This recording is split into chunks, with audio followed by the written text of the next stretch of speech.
Πρέπει να κάνω και τον πελάτη που παραγγέλνει τα πορτοκάλια. Μανταρίνια, πορτοκάλια, μήλα.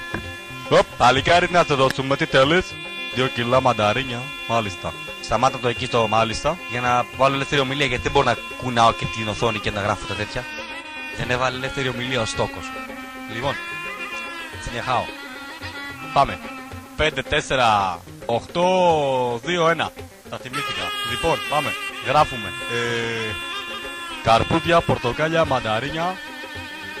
Από εβδομάδα τα έχουμε και ακτινίδιο. Το παλικάρι να το γράφουμε, τι θέλει? 2 κιλά μανταρίνια. Ωραία, όσο τα φορτώνω αυτή πετάχτω και 2 ανέκδοτα στα γρήγορα.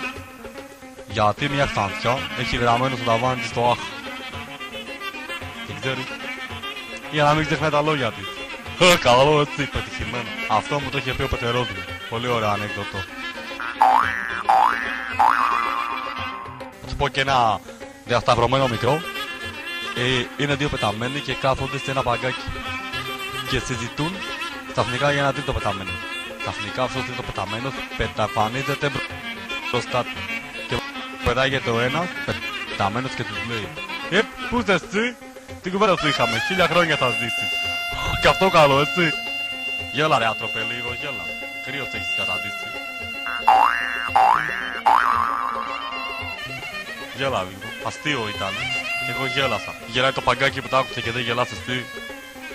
Δεν το κατάλαβε. Πάρ' τα μανταρίνια στα αγόρι μου και φύγε.